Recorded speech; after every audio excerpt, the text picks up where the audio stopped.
ಇನ್ನು ಬಿರುಗಾಳಿ ಸಿನಿಮಾದ ನಾಯಕಿಯಾಗಿದ್ದಂಥವ್ರು ನೀವು ನೋಡಿರ್ತೀರ. ಬಿರುಗಾಳಿ ಸಿನಿಮಾದ ತುಂಬಾ ಅದ್ಭುತವಾದಂಥ ಸಾಂಗನ್ನು ಕೂಡ ಆ ಟೈಮಲ್ಲಿ ಬಂದಿತ್ತು. ಇನ್ನು ಅಂತ ಈ ನಟಿ ಸಡನ್ನಾಗಿ ಎಲ್ಲಿ ಹೋದ್ರು, ಏನಾದರೂ ನಿಲ್ವಾ, ಇದ್ರ ಬಗ್ಗೆ ಸಂಪೂರ್ಣ ಮಾಹಿತಿ ನಾನು ನಿಮಗೆ ಕೊಡ್ತೀನಿ. ಅದಕ್ಕೂ ನಮ್ಮ ಚಾನಲ್ ಕೂಡ ಸಬ್ಸ್ಕ್ರೈಬ್ ಮಾಡಿ. ಇನ್ನು ಬಿರುಗಾಳಿ ಸಿನಿಮಾದಲ್ಲಿ ತುಂಬಾ ಅದ್ಭುತವಾದಂಥ ಪಾತ್ರವನ್ನು ಮಾಡಿ ಕೊನೆಗೆ ಆ ಸಿನಿಮಾದಲ್ಲಿ ಕೊನೆಯ ಸೆಳೆಯುವಂಥ ಪಾತ್ರ ಮಾಡಿದಂಥ ನಾಯಕಿ ಅಂತಂದರೆ ಅದು ಸಿತಾರಾ ವೈದ್ಯ ಅವರು. ಅದರಲ್ಲಿ ಅಂಜು ಎಂಬ ಪಾತ್ರವನ್ನು ಕೂಡ ಮಾಡಿರ್ತಾರೆ.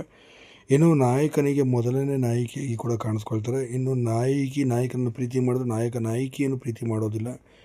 ಇನ್ನು ಈ ಸಿನಿಮಾವನ್ನು ಡೈರೆಕ್ಟ್ ಮಾಡಿದಂಥ ಹರ್ಷ ಅವರು ಅಂತ ಹೇಳ್ಬೋದು. ಇನ್ನು ಹರ್ಷ ಯಾರು ಅಂತ ನೋಡ್ತಾ ಬಂದರೆ ಇದೇ ಸಿತಾರಾ ವೈದ್ಯ ಅವರ ಪತಿ ಅಂತಲೂ ಸಹ ಹೇಳ್ಬೋದು. ಈಗಾಗಲೇ ಅವ್ರದ್ದು ಮದುವೆಯಾಗಿ ಸಹ 16 ವರ್ಷಗಳ ಕಳೆದೇ ಹೋಯಿತು ಅಂತಲೇ ಕೂಡ ಹೇಳ್ಬೋದು. ಸದ್ಯ ಮದುವೆ ಆದ ನಂತರ ಸಂಪೂರ್ಣವಾಗಿ ಚಿತ್ರರಂಗದ ದೂರನೇ ಉಳಿದುಬಿಟ್ರು.